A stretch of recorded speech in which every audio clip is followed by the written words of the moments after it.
സുവർണ ജൂബിലി ആഘോഷ നിറവിൽ ജോഷി സ്മാരക ഗ്രന്ഥശാല. ഒരു വർഷം നീണ്ടുനിന്ന ജൂബിലി ആഘോഷങ്ങളുടെ സമാപനം Kerala state library council president KV Kunhikrishnan ഉദ്ഘാടനം ചെയ്തു.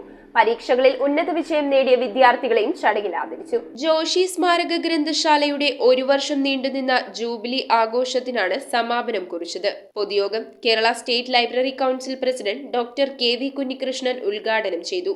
ഈ കടം കൊള്ളുന്നതും പുതിയത് സ്വീകരിക്കുന്നതും ഒരു മോശമായ കാര്യമല്ല, അതാണ് പരമമായ നന്മ. സംസ്കാരം അങ്ങനെ മുന്നോട്ട് പോവുള്ളൂ. പുതിയ പുതിയ കാര്യങ്ങൾ അതിൽ ഒഴുകി എത്തിക്കൊണ്ടേയിരിക്കണം. കേരള സ്റ്റേറ്റ് ലൈബ്രറി കൗൺസിൽ അംഗം MV ബെന്നി അധ്യക്ഷനായി. യോഗത്തിൽ SSLC പരീക്ഷയിൽ ഉന്നത വിജയം കൈവരിച്ച വിദ്യാർത്ഥികൾക്ക് VK പ്രകാശൻ അവാർഡുകൾ നൽകി. Kochi taluk library council president S Santhosh Kumar, secretary KS Radhakrishnan, councillor Soni K Francis, മുൻ കൗൺസിലർ തമ്പി സുബ്രഹ്മണ്യൻ, ഗ്രന്ഥശാല പ്രസിഡന്റ് KB സജീവൻ, ഗ്രന്ഥശാല സെക്രട്ടറി TK ബാലൻ, വേണുഗോപാൽ വെമ്പള്ളി എന്നിവർ സംസാരിച്ചു. തുടർന്ന് കൊച്ചിൻ മൻസൂറിന്റെ ഗാനമേളയും അരങ്ങേറി. News bureau, Kochi. കമ്പ്യൂട്ടറിൽ നിങ്ങളുടെ കാഴ്ച പരിശോധിക്കുവാൻ ക്വാളിഫൈഡ് ഒപ്ട്രോമെട്രിസ്റ്റിന്റെ സേവനം ലഭ്യമാണ്. KR opticals, near federal bank, Palluruthy.